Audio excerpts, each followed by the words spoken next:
So now the question before us. How do you create a new generation of visionary Canadian entrepreneurs? That is the question the founders of the Next 36 set out to answer. Their program offers an exceptional group of young Canadians the academic instruction, the startup experience, and the practical business mentorship that will put them on a path to successful entrepreneurship. Ensuring that some of Canada's best and brightest young people have the tools necessary to succeed as world-class entrepreneurs is the goal of Reza Satchu and the Next 36 project. Moderating our discussion today will be Amanda Lang. She is a Gemini Award-winning Canadian journalist, senior business correspondent for CBC's The National, and one of the co-hosts of the Lang and O'Leary Report. In addition to the CBC, Amanda has also worked at CNN and at CTV's Business News Network. Reza Satchu is the driving force and the founding chair behind the Next 36. He is also the vice chair of the Hospital for Sick Children's Foundation and an adjunct professor at the University of Toronto. Somehow, he also squeezes in his day job, I'm told, as the managing partner of Alignvest Capital Management, based both here in Toronto as well as New York. Today, he's going to tell us what the Next 36 is about, how he orchestrated 70 CEOs and 36 undergraduate students, plus all the necessary technology and support that goes along with that, into one of the country's best programs for aspiring young entrepreneurs. Amanda and Reza, over to you.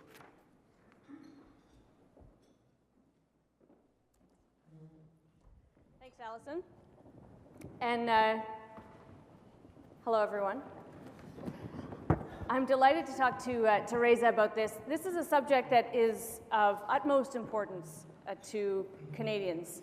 If we care about our country and our future, and we all do, our economic well-being, we care about new companies, new businesses, new ideas. And one question that I've always had, and I'm going to start here, and I should note that Reza is a very nice guy. Those of you who know him know he's a nice guy. We're in agreement so far. I don't know why they're laughing about that. But several people here have said today, make sure you're hard on him. I don't know why. I don't know what that's about, except that I think that Reza challenges his students. I imagine he challenges his business partners. The question I've had as a business journalism is, can entrepreneurism be taught? Or is it in fact innate? Are some entrepreneurs born, and if they're given the right opportunities, they'll flourish? But can you actually teach something of this nature? And I want to start right there. Okay. Well, thanks everyone for being here. So entrepreneurship. So why don't we start with a definition of entrepreneurship? I mean, I think most people think of entrepreneurship as starting a business, and I would challenge you and say that is not what entrepreneurship is. I would argue that it's a way of thinking. It's a way of acting, and it's how you live your life. My definition of entrepreneurship is the relentless pursuit of opportunity without regard to resources currently controlled. Okay, that can occur in anything you do. All right, so that's point number one, is that this is not about starting a business, it's about how you live your life. The second point, this whole nurture versus nature debate, what I would say to you is I don't think it's either extreme. I think what you need to do is provide a set of expectations of people where you expect them to accomplish really big things. And what the Next 36 seeks to do is provide them with the exposure to go and do that. So it's not an academic program, one where you can read about it in a textbook. It is much more around the exposure to real entrepreneurs and actually just the ability to think to yourself, you know what, that person looks just like me. That person started with very little just like me. And you know what, that person was able to accomplish some great things, so maybe it is possible. And I would argue that that's at least half the battle. So one of the things that you provide is an example, and I think many people here will know you and your story, but it's worth telling your own story of entrepreneurship, your own business success. You know, the problem here is my parents are here, so I have to be remotely accurate. So you know, it's interesting because we emigrated to Canada in the 70s when Pierre Trudeau let in a bunch of Indians from East Africa. And I think, you know, that's relevant to my story because I've always thought that if, without that act, the direction of our family would have been very, very different, and I suspect far less positive. I came to this country as a scrawny, shy, I know that's unbelievable, Indian kid with an English accent who sort of went around trying to treat bullies by calling them nincompoops. It wasn't particularly effective. How'd that work out? Yeah, not so well. I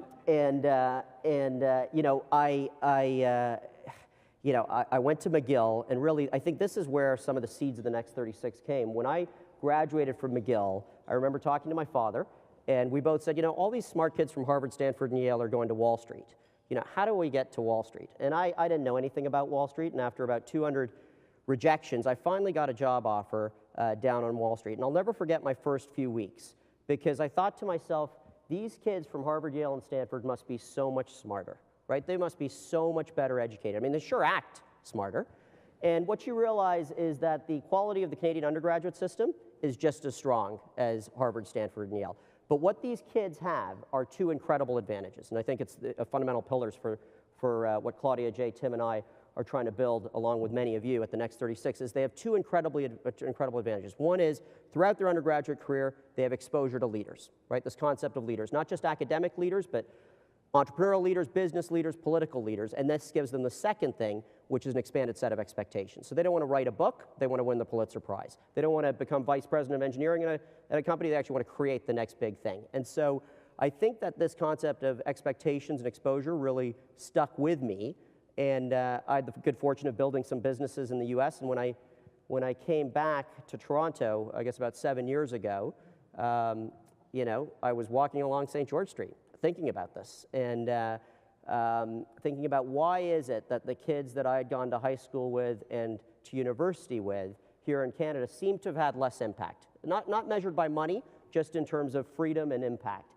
And I knocked on Michael Berkowitz's door, who unfortunately has passed away. He was I looked up, it was the Department of Economics, and I said, Mr. Berkowitz, I'd like to teach a class. And he said, who are you? So I told him. And he's never heard, Yeah, I didn't call him a nincompoop. He said, have you taught before? I said, no. He said, do you have your PhD? I said, no. He said, well, we send people like you across the street to Rotman. Roger's not here, so I can say that. Sorry, Ajay. And the class, I mean, to his I guess, I don't know whether it's credit or I just wore him down, he let me start teaching a class, and that was for me pretty pivotal. Just jump back to, you created some businesses in New York. Is that's a sentence like that represents how many years of your life and sweat and toil?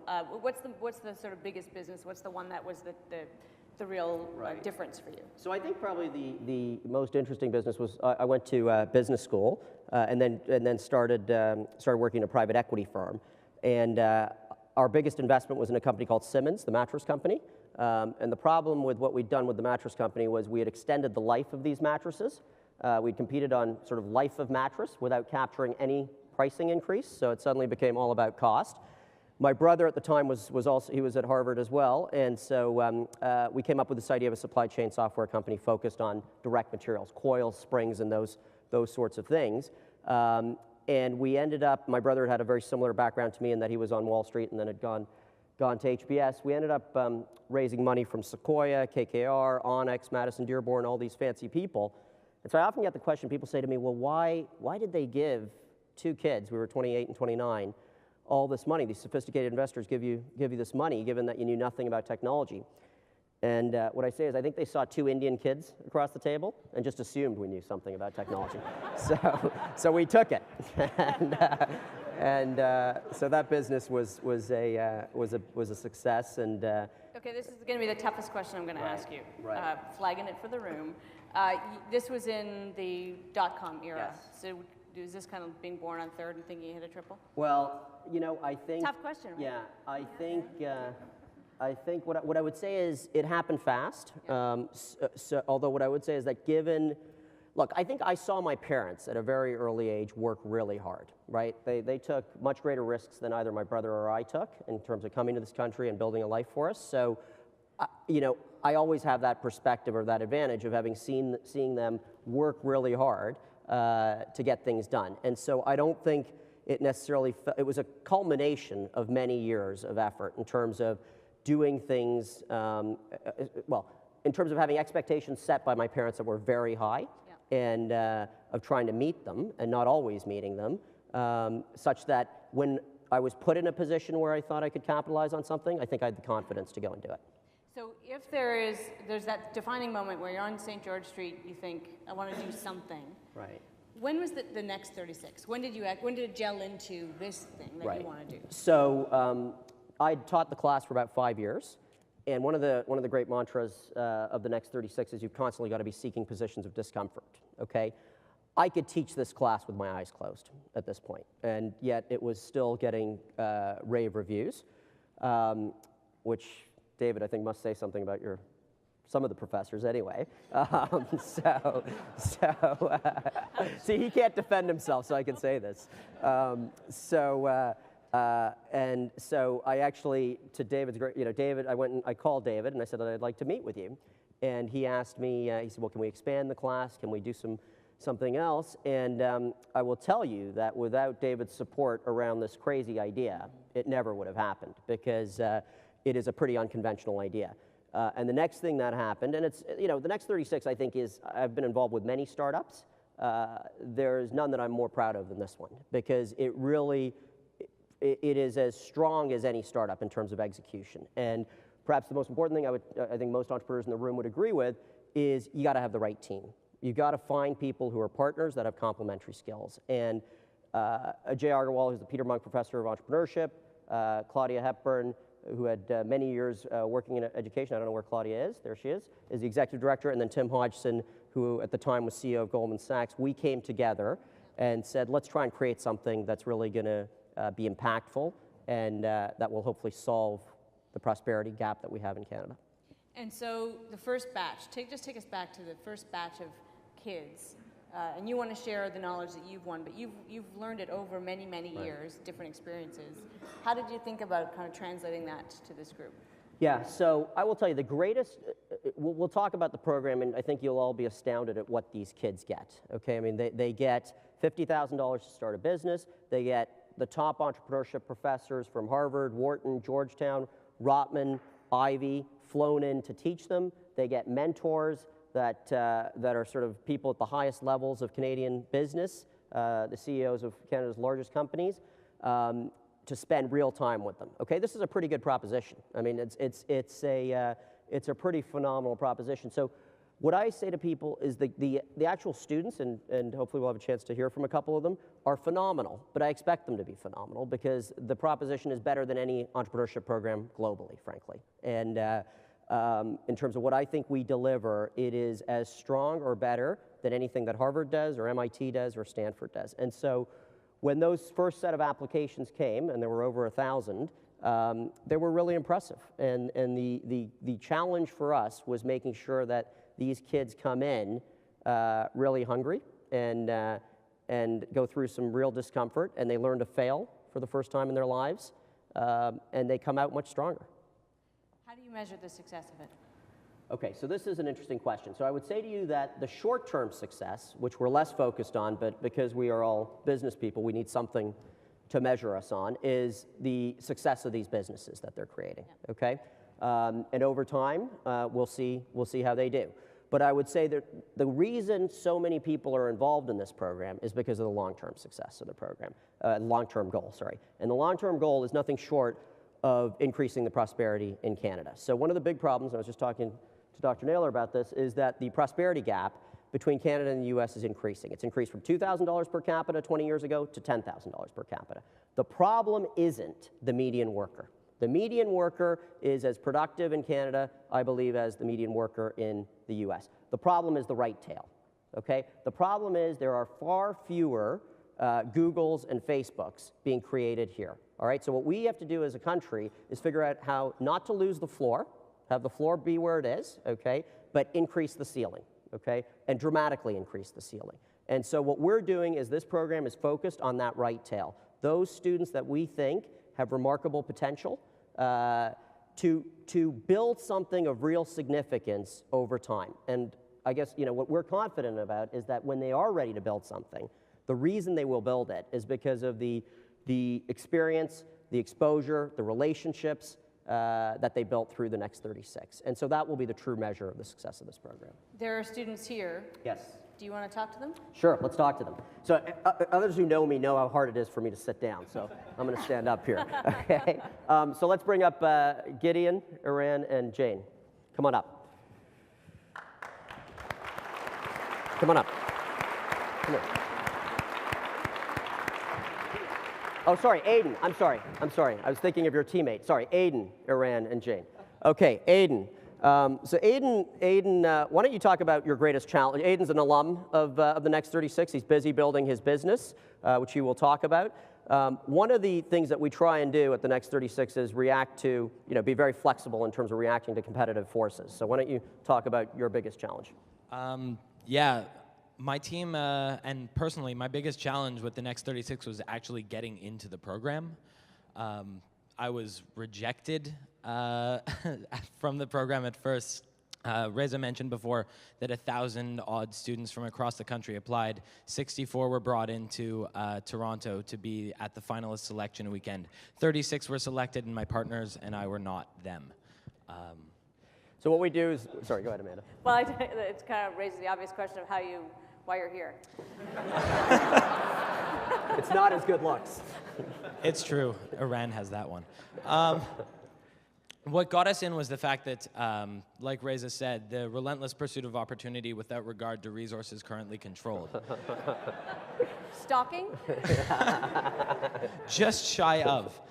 We went, and the morning after we were rejected, we went and approached Reza, Tim, Claudia, and Ajay, and brought forth to them an argument saying that it's exactly these competitive forces that they're trying to teach the 36 students that they've selected. So they selected these 36 students, and realistically, they were now market leaders. And what happens to market leaders? They have people gunning for their tails. So we sent in a pitch explaining to the program that we, as 4 complete outsiders with no resources, no nothing, we have to be completely on our own in stealth. If we were at least as impressive as the batch that they selected, then we managed to teach their selected 36, the horses they've backed, that they weren't pushing themselves hard enough. And so you have to understand, the process we go through in these applications are people have to write 5 essays, have 2 letters of reference. They are read by multiple people. We then choose 72 who we fly in from all over North America for a series of 12 interviews by CEOs and entrepreneurs. Okay, so this is the process we go through. So we then have Aiden coming to us saying, I think my initial response when you said, I think you said, Reza, you've made a mistake.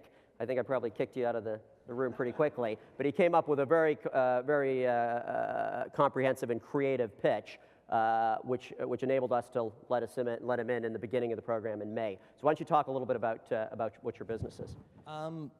My partners and I, we've built a company called Winston, and what we do is we handle taxi services, or we take over taxi services for larger enterprises. Because I'm not sure how many of you here work for companies like Ernst & Young or KPMG, but I saw a number of you in the audience.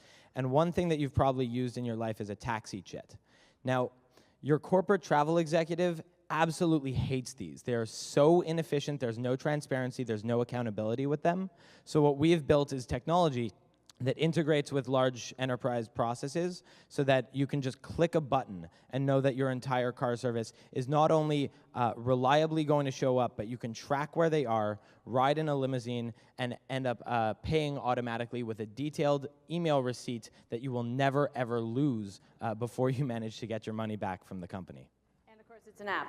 Yeah, we've launched the iPhone app. That was 1 month ago. We offered our 50th ride yesterday, and on that we are now 80% subscribed to an angel round that will be bridging us through to April when we expect to be able to raise a $2 million round that I just got back from the Valley at 5:30 a.m. Preparing for. So. Okay.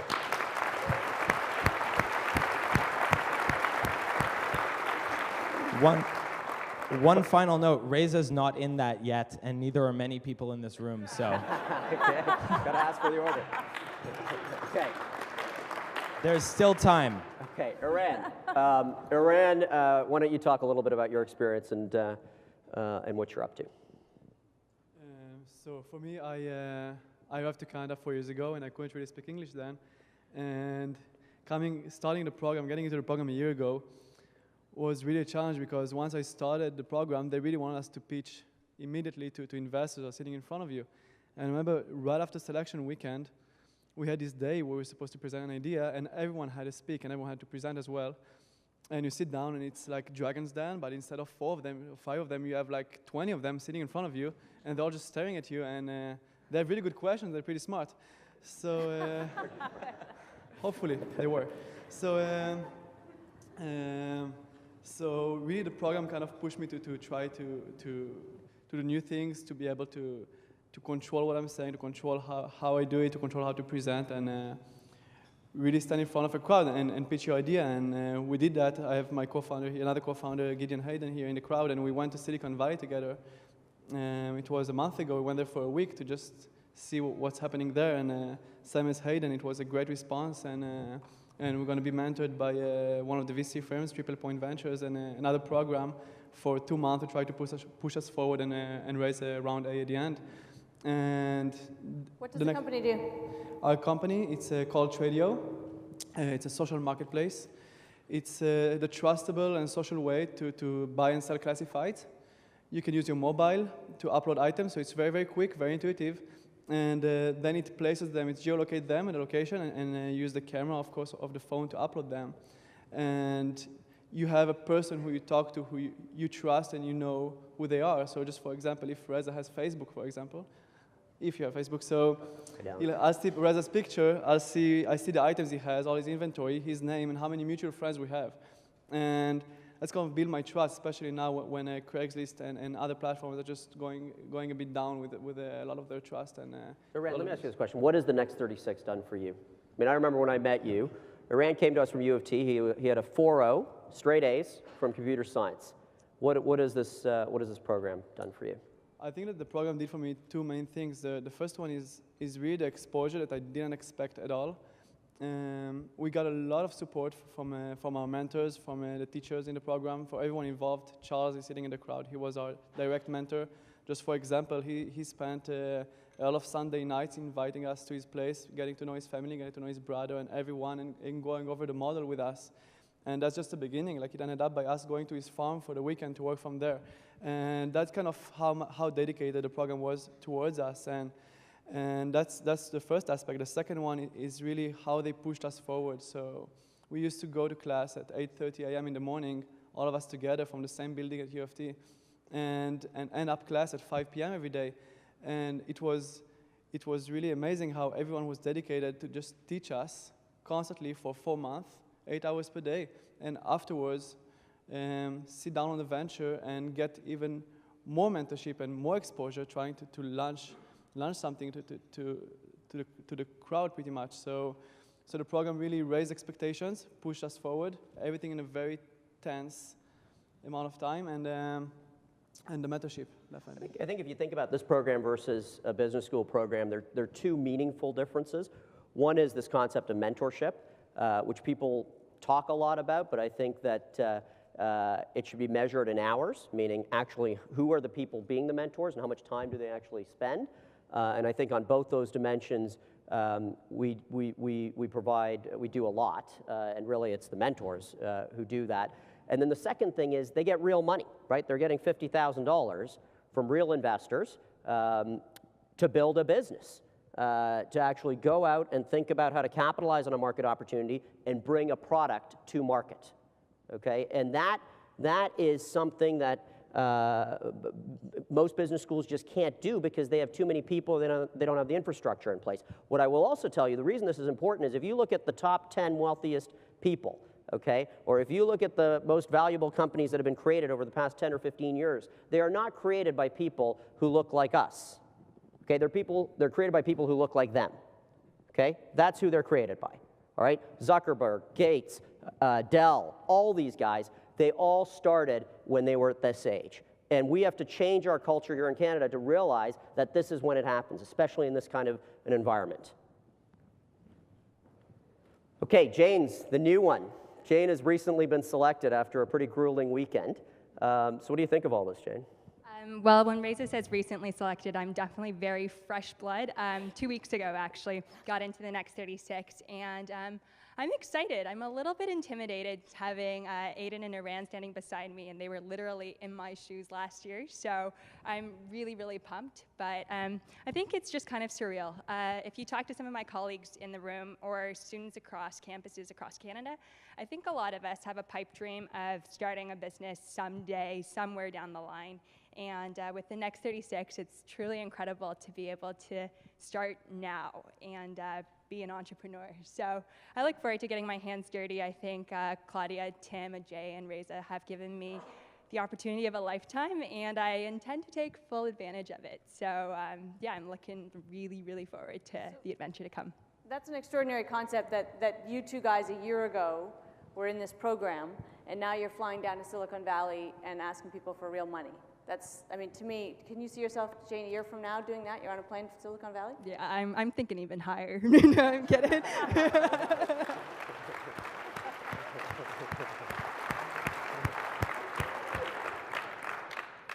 It's incredible. I mean, I was talking to Aiden actually last night, and when he was telling me he got back from 48 hours in the Valley, I think I had to pinch myself because I was like, you're just a year older than me. So. Well, in fact, Iran, I think you've been funded, and you and Gideon are moving to the Valley. We're going to the Valley we're starting in January 16th at the Valley, and we'll see how it goes from there. And they were actually very responsive to Canadian entrepreneurs, and they realized that there is an amazing amount of talent in Toronto specifically, and Canada as a whole, Montreal, and Vancouver as well. And they really want to tap into these markets right now and fund them. And I think that first of all, it's an opportunity missed for the Canadian investor that I think there is talent here, and it's pretty amazing talent, and we can do something with it in the Valley. Huge competition, and salaries are in the sky. People are acquiring companies for talent, and us going there, they just saw the opportunity immediately, and they were immediately jumping into the boat. And when we got few offers, we just told them, let's all be friends and let's get all the offers together, and they agreed to merge all the offers to one offer. So it was very, very receptive. We should talk about the mentors. Yes, okay. What they bring, who they are, and do you invest in these companies? Do the mentors invest? Yes, he does. He will. He will? He will. Okay, so that's the right answer. So Amanda, you know, it's interesting, right? Because if people say, what's the special sauce of the Next 36? It's not these guys, okay? No, I mean, these guys, you know, I've got huge expectations for them. But the reason the Next 36, I think, has created this ecosystem is because of the mentors and the people who spend time, okay? And that's been really from, I think, Claudia, Jay, and Tim, and my perspective, has been the most astonishing thing, is these people who have really big jobs, doing interesting things, have families, and decide to spend a huge amount of time with these guys. So let me call on a couple of people. Let's start with Charles. Okay, Charles, can we give Charles a mic? So Charles was the mentor to Tradio. He's a very successful entrepreneur that's built several businesses. He also won the Mentor of the Year award last year, a very difficult award to win because you can imagine these guys are very competitive. Can you talk a little bit about your involvement and how these folks have changed over time? Well, I'd like to start by saying when I started being a mentor, I didn't even know what an app was. I'm a BlackBerry user, and I was told I had to mentor a group of very intelligent students with, you know, people like Iran, who had a 4.0, which I wasn't even close to a 4.0, knew nothing about technology or apps. But what I realized was the role of a mentor was really not that of a technical mentor, but to herd these ambitious, highly motivated, and highly intelligent students towards building a small business. And being young, intelligent, and energetic young people, part of my job was to bring them back down from the ceiling, back down to the ground, and to remind them that it's not only a great idea that builds a great business, but it is focus and execution and organization. And I think those are the three things that young students needed a lot of reminding on Aaron and Gideon.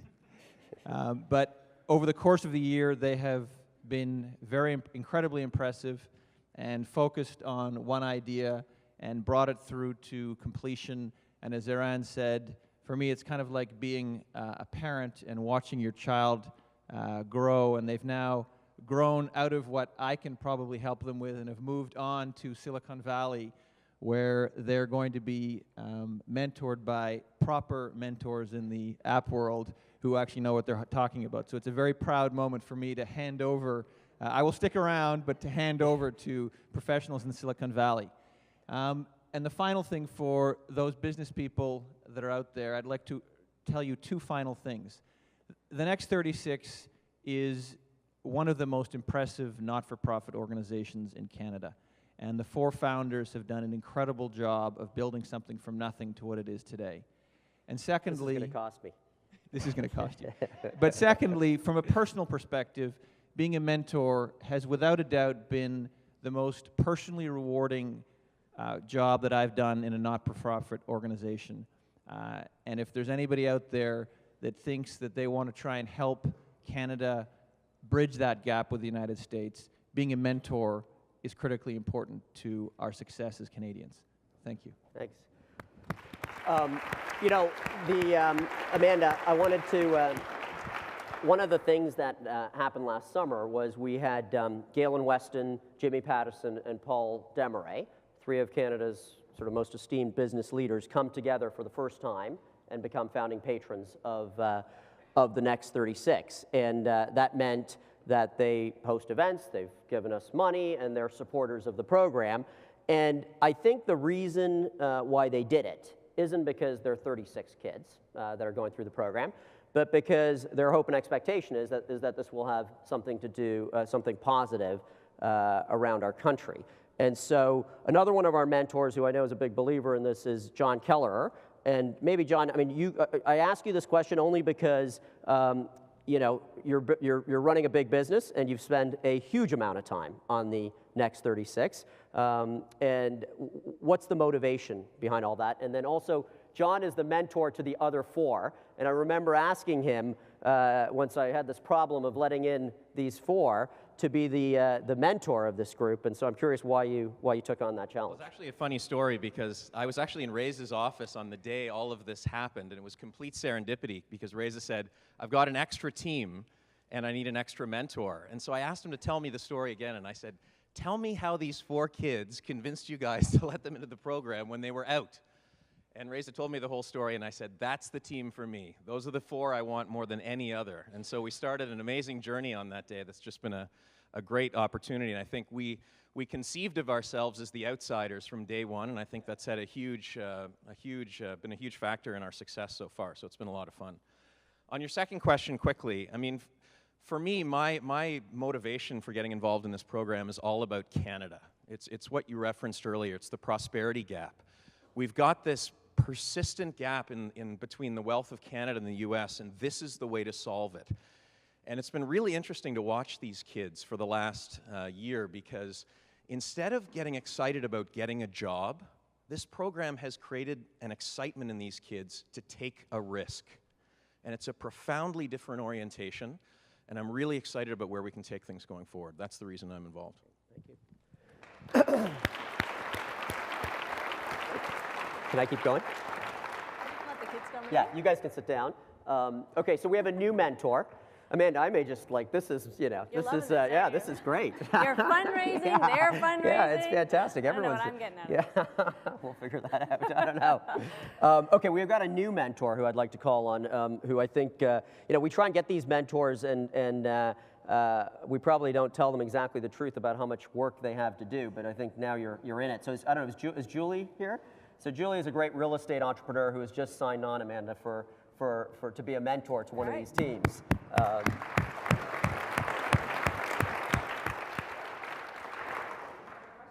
don't know, do you have a question? What persuaded you to do it? I mean, you've heard, obviously you can contribute to them. So I'm curious, actually, when I hear all of the 2 previous mentors speak, what do you expect to get out of it? Well, I'll tell you 2 very quick things. One part is the first story. When my team went up and did their first presentation, they had the most amount of criticism from anybody in the room. And they came down those stairs and they thought, oh my God, this is not good. And I said, guys, you should be so happy we had the most attention. And that's what an entrepreneur is about. We garnered the most energy, and that's what you do. You convert that energy into a positive solution. So why I'm involved is because I've been an entrepreneur all my life. And there's so much capacity in terms of creative capacity in this country. And I could expand my business so many times were it not for not having the entrepreneurs to come in and partner with me. There's so much capacity that I would just say, I need an entrepreneur. I don't necessarily need someone in administration. I need an entrepreneur. Someone who can team with me, can think with me, and we can go and grab those challenges. I mean, part of my early business learning was going to trade shows, and now my poor family has to go to trade shows instead of vacations. But that's what being an entrepreneur is about, and I think these kids will be the future of our country, and it will be something that their enthusiasm will then convince other kids that being an entrepreneur is amazing. Now, being a woman, I couldn't think of anything else. There is no corporate ladder in being an entrepreneur. You are the ladder. And so I've always had incredible freedom. I was 8 months pregnant when I was president of the Home Builders, why I actually ran my company. So it's something that allows a woman incredible independence, flexibility, and no one can say you're missing any ground because you missed a meeting, because you're doing the work behind the scenes. Thank you. So, Amanda, this is probably going to be one of the most embarrassing things she's had to do, but it's only because you're sitting beside Julie, Cheryl. So Cheryl doesn't know she's about to be called. She is a new entrant to the program. And do you have the mic? Okay, so Cheryl's story, we spent some time thinking about whether to let Cheryl into the program or not. She's a brilliant scientist at U of T who's also spent time at Harvard and MIT. And her concern was this program would steer her into an entrepreneurial direction away from research, okay, away from the actual nuts and bolts of research. And the argument or the debate we got into was we have no intention of steering her away from science. We actually want her to be a great scientist, but we'd like her to find the next drug or find the next product that's going to actually solve a disease and have the capacity to do that. And so Cheryl, well, I'd like Cheryl to speak a little bit about that interaction and how it's going for you. Hello. Yes. So as Reza said, I have been spent like 3 years doing scientific research, and I really like what I do. But I also realize there's a gap between what you do in the lab and what can be actually done in the market. How can you make the product into the market and can actually have like an impact on like people's life? And then that's the initial thought when why I apply for this Next 36 program. And then I think we're really lucky because we find the right team of people. And then this year we're planning to do an app focused on Alzheimer's disease.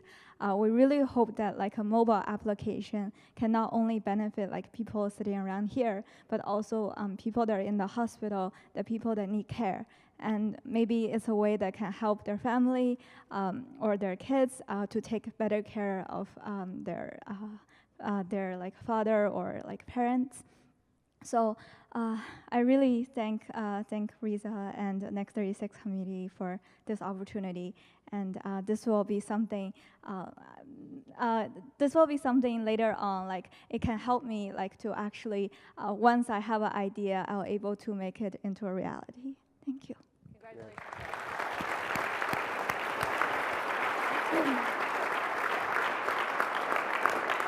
We've only got about 5 minutes left, Reza. You said before success, you measure it in the short and the long term. I actually have a quick question about this mentality, because you're talking about changing people's perspectives on what they can do and what they're capable of. And obviously you've done it for these people, especially Cheryl, great example. She wasn't even headed down this direction. Do you need to get them younger? Do you hope that we can get them younger? That's an interesting question. So I think... when you say that, it means the other questions aren't interesting, right? No, they're all interesting. Amanda, you generally are very interesting. Okay. We debated whether we should go to the graduate level, and we thought that was too late, frankly. Yep. Okay? So I think the reason this works at this level is because a critical part of this is them building a business. So we don't want people dropping out of high school to build a business. You know, if they drop out of university to build a business, you know, that's David, I didn't mean that. So I think, look, I'd be a big fan of doing it earlier. I mean, what we're really teaching these kids is to actually make decisions with imperfect information, right? I mean, I think one of the greatest challenges to being an entrepreneur is that people feel they need so much information before they make the decision, such that by the time they've made the decision, the opportunity's gone because someone who needed slightly less information took advantage of it. And I would say the other thing, Amanda, is that people think entrepreneurship is around sort of walking around and coming up with this brilliant idea. If you look at many of the greatest businesses, if you look at what Michael Dell did, what Howard Schultz did, what Jeff Bezos did, they just looked at existing businesses and processes and thought about them differently and had the conviction of their thoughts to go and execute on it. They didn't think to themselves, oh, Barnes & Noble has so much more capital and resources, there can't possibly be an opportunity. What we're trying to do is tell these people there are opportunities all around you. The people who succeed are the people who actually have the guts to take them. One of the biggest elements of successful entrepreneurship is failure. Yeah. And it's overcoming failure. And I know as a business journalist, I've heard many times that Canadians aren't very good at that. We're not as good as others at wearing our failures as badges of honor. Can you teach it, or do you need to make them fail to learn it? So I think two things. One is a big part of this program is figuring out what your weaknesses are and addressing them now. Okay? So Cheryl doesn't like public speaking. Okay? She does not like speaking in public, all right? I can assure you, next year when she's up here, she'll be a dynamo and you won't recognize her, okay? So part of it is actually addressing those things that you're weak at and overcoming them. I will say that failure is critical, and throughout this program, what we do is we take kids who aren't used to failing and they fail. So I will tell you, by definition, there were 10 teams, 5 of them failed. They failed. These are kids that have never failed before. Their businesses have failed. They have wasted that $50,000, all right? That's a great lesson for them. The other 5 of them, which by the way I think is a terrific hit ratio, are continuing, all right? But even those 5 have gone through processes throughout this program where they've been challenged in a way that has been incredibly uncomfortable and has often led to failure. Is anybody tracking what happens to these kids, including the failures, as time goes on? Interesting to know where they go. Absolutely. So there's a whole alumni piece of this, and we spend a lot of time interacting with these kids and seeing what they're up to. And look, what we hope is that they're going to create an environment with the other people within the program such that they'll create a community amongst themselves as well. How big do you see this getting? What's your ambition for this? Okay, so let me be clear. I think this cannot be measured by number of people, right? Because as I've said, the valuable piece here is the ecosystem. So we don't want to dilute the ecosystem with the number of kids. So what you're not going to see is 300 kids going through this program, right? There's plenty of demand, but the problem is we'll become like most business schools and not be able to deliver this really special product. And so I don't think it's measured in terms of students that we let in every year. It's measured by the types of students that we're getting, sort of the profile of these kids, how spectacular are they, and are they willing to do this program over anything else that's ahead of them, and what do they accomplish? And when they do accomplish it, do we actually feel like the next 36 had a real role to play in those sets of accomplishments? Would you like to see this, though, fostered at other universities by other people in other provinces? Absolutely. So, I mean, we are totally, first of all, our students come from universities all across Canada, from all sorts. I think we've got 16 universities represented by the 36 students. But we are open to having people copy this. In fact, MIT is doing a research study on us. Harvard Business School, the head of entrepreneurship there, Raman Ananda, is one of our professors and has instituted a program that looks a lot like this down at Harvard. Imitation is the greatest form of flattery. One of the shortcomings in the Canadian landscape for startups is a lack of venture-level money. And it's a real crisis, actually. There are people who are very aware of it. These guys had to go to Silicon Valley for a reason. Do you think that'll change because you're seeding a younger population of people that are thinking more in these terms? I hope so. I mean, I will tell you that it is a huge problem. It is an absolute problem. I wish these kids would get funded here, okay? But I will say that there are people doing things. So John Albright, who's in the audience here, runs BlackBerry Ventures and JL Ventures. He is funding. He stepped up and is funding his firm, together with Gary Slate, is funding the next 3 years' ventures. I think that is a remarkable endorsement, and we hope will make you lots of money and make you very proud. But I will say that I think the ecosystem that we're creating hopefully moves the needle. All right. That's all we've got time for. Reza, it's been great to know more about this, and congratulations on your success. Thank you to the Amanda. students and mentors for speaking. Thanks very much. Thank you. That was great. Thank you.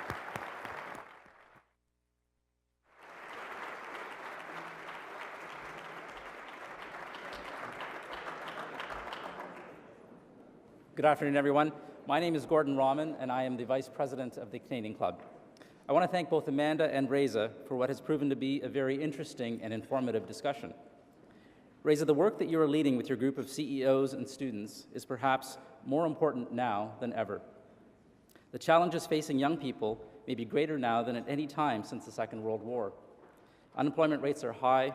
The world political and economic situation has reached unprecedented levels of instability, especially in Europe and the Middle East. The Next 36 program is vital if Canada is to continue its place of leadership into the future. Again, thank you, Amanda, for taking time to moderate our discussion. Aidan, Iran, and Jane, the mentors and the participants of the program here today, thank you for being here and sharing your stories with us. And Reza, thank you for all that you are doing to bring practical business skills to Canada's young people.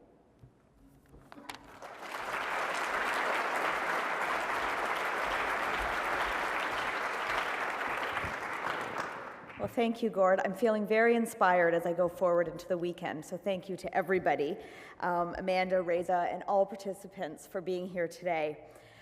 This concludes our television programming, which will be broadcast on Rogers TV in the days to come.